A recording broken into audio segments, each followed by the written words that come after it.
Big boss के घर में हो गया है कच्चा बादाम फिर से फेमस।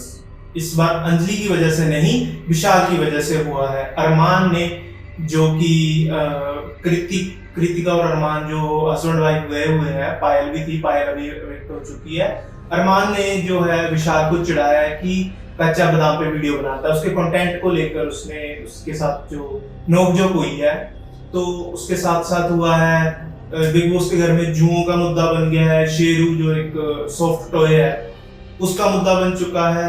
और जो हमारी प्यारी दीदी चंद्रिका है, उनको लगता है कि बिग बॉस के घर में सिर्फ उनको खाना बनाने और दूसरों को खाना खिलाने के लिए, जैसे कि उनका ठेले पे वो बड़ा पाव करती है, सिर्फ वही चीज है। तो आइए शुरू करते हैं बिग बॉस का डे 11, डिस्कस करते हैं पूरी तरह से। तो सबसे पहले हम बात करते हैं रणवीर जी की। वो नेजी के साथ पता नहीं वो क्या ही बातें कर रहे हैं, सुपर पावर, सूरज का उगना डूबना, उनको खुद को नहीं पता। मैं तो समझता हूँ उनको घर का दादा, ठीक है, जैसे होता है ना हमारे घर में एक बुजुर्ग दादा, सबसे लड़ेगा, सबसे भिड़ेगा, कुछ भी बोलता रहेगा। और नेजी को वो सुना रहा है भाई कि सुपर पावर आ रही है, ये हो रहा है, वो हो रहा है। तो वो हुआ स्टार्टिंग में। उसके बाद आया अरमान और विशाल की लड़ाई। वो जो डे 10 पे हुआ था कि 10 पे जो लास्ट में क्या था, विशाल ने मस्ती मजाक में कृतिका और अरमान के जो मोबाइल्स थे वो छुपा दिए थे। वो थोड़ा वो उन्होंने ढूंढा वगैरह, ये वो किया। वो एक कैजुअल सा एक मजाक ही था, लेकिन उसको अरमान ने कुछ अलग वे में ले लिया। तो वो बोलने लग गया बहुत कुछ। उसको फिर कच्चा बादाम पे बात आ गई, कच्चा बादाम कर करके उसको चिढ़ा रहा था। वो रोटी बना रहा था विशाल जिस टाइम पे, उस टाइम पे फिर वो लगा हुआ है कच्चा बादाम बोलने के लिए, और बोल रहा था कि रोटी कच्ची नहीं होनी चाहिए। तो उसमें वहां पे विशाल बिल्कुल सही जा रहा था। उसने खुद ही क्या बोल दिया कि अगर कोई रोटी बनवा सकता है तो बनवा ले, मैं एक बाप की औलाद नहीं। मतलब ऐसे उसने अरमान को बोल दिया। फिर अरमान ने बोल दिया कि तेरे को डाउट होगा। यहाँ पे विशाल ही गलत हो गया, खुद ही उसने बिल्कुल सही जाते जाते एकदम से अपना ही पॉइंट चेंज कर दिया। फिर वो बोलने लग गया घर वालों को बीच में मत लाओ। वो अरमान ने तो उसमें कुछ नहीं बोला था, उसने खुद ही बोल दिया। साई केतन और नेजी के बीच में बात हो रही है वो सना को लेके। अब वो पता नहीं है क्या उनके अंदर वो चल रहा है ट्रायंगल सा। सना उससे भी बहुत अच्छे से बात करती है, उससे बहुत अच्छे से बात करती है, लेकिन कहीं ना कहीं साई का भी दिखता है कि वो उसको प्रायोरिटी दे रहा है, बट वो ले नहीं रही प्रायोरिटी। और वहीं नेजी है जो डे 10 पे मैं बोल रहा था कि उसने भी बोला है कि आपके पीछे मैं आ रहा हूँ, ये कर रहा हूँ, वो कर रहा हूँ। बट वो एकदम था नॉमिनेशन के बाद। तो मुझे ऐसा लगा कि वो सिर्फ उसको मैनिपुलेट कर रहा है कि आगे से उसको नॉमिनेट ना करे बल्कि डिफेंड करे, जो कि हमें दिख भी रहा है। बट साई केतन का कुछ ज्यादा ही जो है वो इफेक्ट दिख रहा है, रील्स भी काफी आ रही हैं उसके बारे में। तो आपको क्या लगता है कि वो दोनों क्या हो सकते हैं, रिलेशनशिप में आ सकते हैं क्या बिग बॉस के घर में? क्योंकि हर बार एक जोड़ी तो निकलती है वहां से। तो देखते हैं क्या साई केतन होता है जहाँ नेजी के साथ होता है सना का। उसके बाद वही रोटी बनाने वाला सीन आया था जहाँ पे रणवीर फिर अरमान को वो कर रहा है, अंदर अंदर से ही वो पिंच कर रहा है कि भाई कुछ बोले बोले बोले।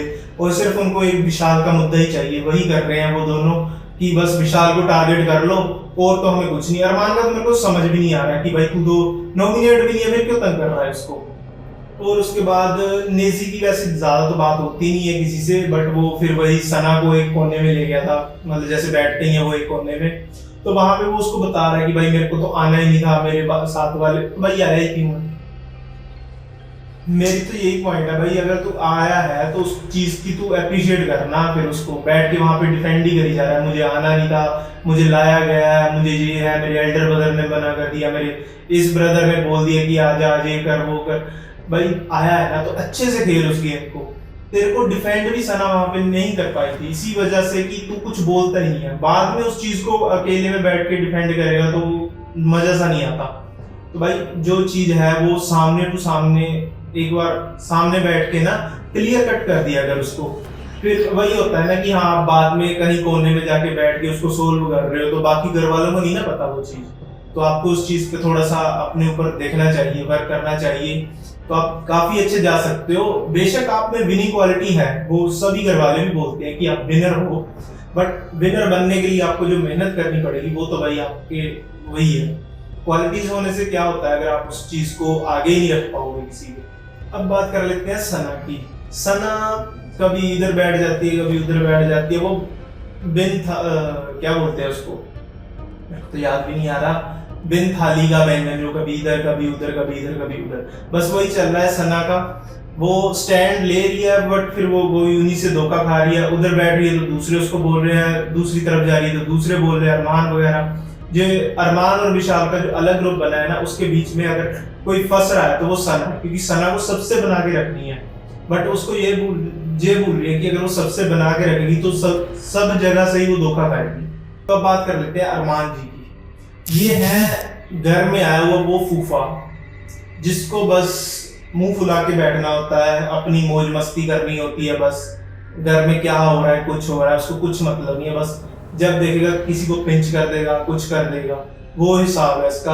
अब वो बोल रहा है कि एक गाली होती है, लिख दूंगा यहाँ पे, वो बहुत ही क्यूट है भाई। हमारे घर पे तो, जहाँ हमारे गांव में जहाँ पे हम रहते हैं, वहां पे इस चीज को बिल्कुल क्यूट नहीं माना जाता, क्योंकि गाली तो गाली है भाई, ठीक है। उसको लगता है कि वो बहुत क्यूट चीज है, उसका मतलब है इधर आओ भाई। आपके एरिया में जहाँ पे आप रहते हो वहां पे होता होगा, आपकी फैमिलीज में होता होगा। अगर आप अपने फादर मदर या बहन को, भाई को बुलाओगे क्या, ये वर्ड बोल के बुलाओगे क्या कि इधर आ जाए? तो भाई जो चीज गाली है वो गाली ही है, चाहे वो क्यूट लगे आपको चाहे नहीं लगे, गाली गाली ही होती है। तो इसके बाद हुआ था एक टास्क जिसमें था रंगमंच बनाया हुआ बिग बॉस ने, कठपुतलियों का खेल था। 3 बंदे थे उसमें, रणवीर था, विशाल था और थी शिवानी। ये टास्क हुआ है अपना प्रॉपरली उसके लिए, राशन के लिए, जिसमें प्रीमियम, रेगुलर और बेसिक राशन मिलना था, तीनों को एक एक करके। बस है पूरे घर वालों का, वो वीकली राशन था। तो जिसमें कि विशाल विनर हुए हैं। और यार मेरे को ये नहीं समझ में आया, विशाल ने चलो करा है, उसने चंद्रिका का बहुत सही करा है, उसने रणवीर का बहुत सही करा है।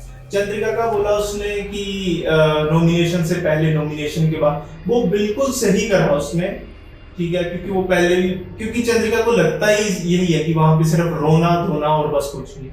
जो उसने ठेले पे किया वही वहां पे कर रही है। ये बिग बॉस नहीं होता, बिग बॉस कुछ अलग चीज है। आपको अपने बारे में बताना है, ना कि आपको उस टाइम पे एक्टिवेट होना है कि जब आप नॉमिनेट होंगे। उसने बहुत सही करा था। और उसके बाद उसने करा था रणवीर का, जो मेरे को भी पसंद आया कि हाँ सामने वो ये है, पीठ पीछे अलग है, मतलब उसका डबल बेसिस बताया, वो बहुत सही था 2 बंदों का। और उसके बाद रणवीर ने करा शिवानी का, अरमान का, विशाल, सब का उसने इतनी अच्छी मिमिक्री करी है। जो मर्जी बोल रहा है, एक्टर एक नंबर है वो, बहुत बढ़िया मिमिक्री भी करी है, एक्टिंग भी बहुत अच्छी करता है वो, वेल एंड गुड है उसके लिए। वो सबसे अच्छा था मेरे लिए। मैं खुद शॉक्ड हो गया उस टाइम पे जब उसने क्या, विशाल विनर आ गया उसमें। उसके बाद शिवानी ने करा, शिवानी ने सिर्फ खुद को डिफेंड किया है कि मैंने ये किया था, उस टाइम पे ये किया। उसने अपनी ही स्टोरी बता दी उसमें सारी में। उसको टास्क ही नहीं समझ में आया कि थोड़ा घर का माहौल बताओ ना, आप खुद को ही डिफेंड किए जा रहे हो। अब उसके बाद क्या होता है, टास्क खत्म हो गया जी, तो जो रिजल्ट था वो ऑडियंस ने देना था। जो लाइव कोई बैठती है, जो बिग बॉस की ऑडियंस लाइव, अब वो पता नहीं किस हिसाब से बैठती है भाई, नहीं बैठती है। तो जिस वजह से कहीं ना कहीं रणवीर को ऐसा लग रहा है कि वो नॉमिनेट हो जाएगा, जल्दी घर से बाहर निकल जाएगा, क्योंकि उसका सोशल मीडिया पे जो है वो नहीं है ऑडियंस। बट वो भूल रहा है कि वहां पे बिग बॉस की ऑडियंस होती है, उसकी खुद की ऑडियंस के साथ साथ बिग बॉस की ऑडियंस भी उसके साथ जुड़ जाती है भाई। तो तेरे को कहीं ना कहीं सपोर्ट मिलेगा उस चीज का, टेंशन मत ले। तो उसके बाद जो सना है, आला जी, जो बहुत आला जी करती है, 2 सना है, एक सना मकबूल है, एक दूसरी सना है, मेरे को ऐसे नहीं पता। सना आला जो करती है, बहुत ज्यादा आला सबसे फर्स्ट वीक में जो बाहर वाली थी। तो उसने क्या किया, पॉली और शिवानी का जो फाइट है उसमें उसने पैचअप करवा दिया कि आप ये ऐसा मत रहो, एक दूसरे से नाराज मत रहो, वही कि इधर भी झगड़ा ना हो मेरा, उधर भी झगड़ा ना हो, और मैं सिंपैथी कार्ड खेल लूं कि हाँ मैं बहुत अच्छी हूँ, ये वो फलाना नहीं ना, सब यही चलता है उसका। तो उसके बाद ये सब फाइट वगैरह जो सोल्व हो रही थी, उसके बाद वो आ भी गया रिजल्ट, विशाल विनर हो गया, प्रीमियम राशन आ गया, शिवानी सेकंड नंबर पे, उसको रेगुलर मिला, और उसके बाद जो रणवीर जी उनको बेसिक मिला।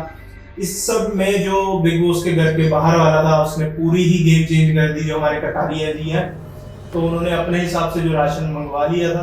फिर वो टास्क का विनर का कुछ भी नहीं मतलब रहा, जब राशन बाहर वाले ने लिखना था। बट ये है कि इस बार घर में बढ़िया राशन आया है, तो देखते हैं कि इस बार लड़ाइयां तो नहीं होती। और राशन से अब हम आते हैं चंद्रिका जी का। ये रो रही है कि इनको यहाँ पे खाना नहीं देना, तो किसी को बनवा लो खाना। आप बोल रही थी कि मैं वैसे बोलती नहीं, किसी से लड़ती नहीं हूँ, अगर मैं खाना अच्छा बनाती हूँ तो सब तारीफ करते हैं। ये ठेला नहीं है तेरा बहन, समझ इस बात को। और कोई भी इसका जो नॉन है भाई, इसको बताओ जाके ये ठेले पे नहीं वहां पे खाना बना रही, वो बिग बॉस का घर है, तुम नहीं बनाओगी तो कोई और बना देगा। आपको अपना गेम खेलना है, वहां पे ठेला नहीं लगाना वहां पे कि आप खाना खिला रहे हो सबको। और वही चीज, वही मुद्दे आ रहे हैं फिर उसके कि खाना नहीं बना रही, ये नहीं कर रही, वो नहीं कर रही, तो वही होएगा ना बहन। तो इस चीज को समझो आप और आगे बढ़ो गेम में। आप अच्छा कर सकते हो, आप अच्छा रोते हो, सिंपथी लेते हो अच्छी, तो आप आगे अच्छा कर सकते हो, लेकिन उसके लिए आपको थोड़ा सा जो कंटेंट पे ध्यान देना होगा ना। और मेन बात जो आ गई है बिग बॉस के घर में, आ रही है जुए होती है इतू सी। और वो भी अब इतना बड़ा बड़ा मुद्दा बन रहा है उनका कि शिवानी को हुई है जुए, तो बिग बॉस ने उसके लिए मेडिकल वो भेज दिया फैसिलिटी की और लोगों को ना हो, क्योंकि ये ऐसी बीमारी है कि, बीमारी तो नहीं कह सकते इसको, कि 1 से 2, 2 से 4 वो बढ़ती जाती हैं, एक के हेड से दूसरे के हेड पे चली जाती हैं। तो उसके लिए भाई वो मेडिकल भेज दिया है कि आप ट्रीटमेंट शुरू कर लो, थोड़ी सी दूरी बना के रखो दूसरे लोगों से। अब उसको लेके इतना बड़ा मुद्दा बन गया भाई, क्या ही बताएं। और अब बारी आती है शेरू की। अब कृतिका ने शेरू को छुपाया, अरमान को इस बात का पता था पहले से ही। फिर जब वो सुबह लड़ाई कर रहा था कि मेरे फोन छुपा दिए थे, ये कर दिया वो, तो भाई उस टाइम पे क्यों लड़ रहा था फिर तू? जब तेरे को पता है कि उस चीज के लिए ये चीज करी है मैंने, तो फिर तू उसी चीज को डिफेंड कर रहा है, चाहे तेरी वाइफ नहीं करी है, तेरी वाइफ को नहीं पता था क्या ये चीजें? तो ये सब चीजें हुई हैं मेरे हिसाब से, जो मेरा ओपिनियन था मैंने बता दिया। बाकी ये वीडियो ऐसे नहीं है कि आप किसी को हेट दो या ये करो, बस मेरा जो मानना था मैंने बता दिया आपको। बाकी आपकी राय है, आप कमेंट बॉक्स में बता सकते हो। तो आप चैनल को सब्सक्राइब कर दो, वीडियो को लाइक कर दो और शेयर कर देना जो भी बिग बॉस देखते हैं। इस बार का थोड़ा सीजन डाउन ही जा रहा है अभी तक, तो बाकी आप बताओ मेरे को कि आपका क्या पॉइंट ऑफ व्यू है। बाकी जल्दी मिलते हैं नेक्स्ट वीडियो में। Thank you so much.